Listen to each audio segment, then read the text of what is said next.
Hello बच्चों, आप सब कैसे हैं? होप आप सभी हैप्पी एंड हेल्दी होंगे। तो मैं हूँ आपके हिंदी टीचर शिबानी और मैं हूँ आसाही का दोस्त हिकू। और आज हम आपके लिए लाए हैं एक छोटी सी कहानी। कहानी? हाँ, कहानी। ये कहानी है नीमा की दादी की कहानी। दादी? मुझे मेरी दादी याद आ गई। मेरी दादी रोज मुझे कहानी सुनाया करती थी।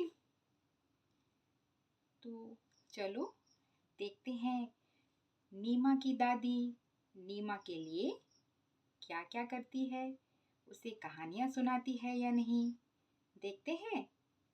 अच्छा, चलिए शुरू करते हैं। तो नीमा रोज दोपहर 2 बजे जब स्कूल की छुट्टी होती थी, घर आती थी तो उसके घर पर सिर्फ उसकी दादी होती थी। और जब वो वापस आती थी तो आकर वो देखती थी या तो दादी सब्जी काट रही होती थी या तो अपने घुटनों पर तेल मल रही होती थी। अच्छा पीकू, तुम मुझे बताओ कि जब तुम स्कूल से घर जाते हो तो तुम्हारा घर में कौन इंतजार करता है? मेरी माँ। और मेरी माँ ना मेरे लिए गर्मा गर्म दाल चावल बनाकर रखती है। तो उसी तरह नीमा भी जब भी घर जाती थी स्कूल से तो वो भी खाना खाती थी।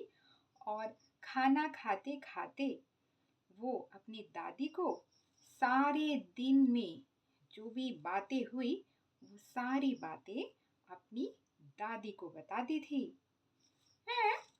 मैं ही खाते खाते अपनी सारी बातें अपनी माँ को बताता हूँ। Very good Piku.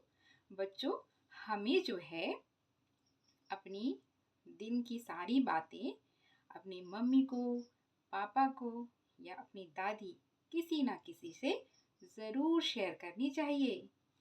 अच्छा, फिर क्या हुआ खाना खाते खाते? खाना खाते खाते यानी खाना खाने के बाद नीमा रोज खेलने चली जाती थी। और एक दिन जब वो खेलने जाने लगी तो नीमा की दादी कहने लगी कि नीमा थोड़ी देर आज रुक जाओ। अच्छा, फिर क्या हुआ? फिर नीमा समझ गई कि उसके चले जाने के बाद दादी को अच्छा नहीं लगता होगा, दादी अकेली पड़ जाती है। फिर फिर क्या किया नीमा ने? नीमा दौड़ कर गई और अपनी दादी की चप्पलें ले आई और दादी को कहा कि आज तुम भी मेरे साथ खेलने चलो। तो क्या दादी भी खेलने गई? हाँ, दादी भी खेलने के लिए गई। दादी का हाथ पकड़ के वो चली मैदान की तरफ और कहने लगी कि खेल जो है वो इतना मज़ेदार होता है कि समय कैसे बीत जाता है पता ही नहीं चलता।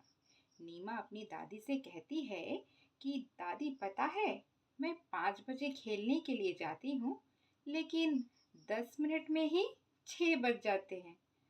10 मिनट में 1 घंटा बीत जाता है। तो कैसी लगी कहानी? कहानी तो बड़ी मजेदार थी। तो आपको कैसी लगी बच्चों ये कहानी? अच्छा है, नीमा की दादी मैदान में जाकर उन्होंने क्या किया होगा? तो ये प्रश्न हम अपने बच्चों से पूछते हैं। तो बच्चों, कहानी तो आपने सुन ली, तो आप सोचिए कि नीमा की दादी मैदान में जाकर उन्होंने क्या किया होगा। और जब आप स्कूल से घर जाते हो तो आप अपना समय किस तरह से बिताते हो? ठीक है, ये 2 प्रश्न मैं आपके लिए छोड़े जा रही हूँ। आप सोचकर कल मुझे उत्तर दीजिएगा।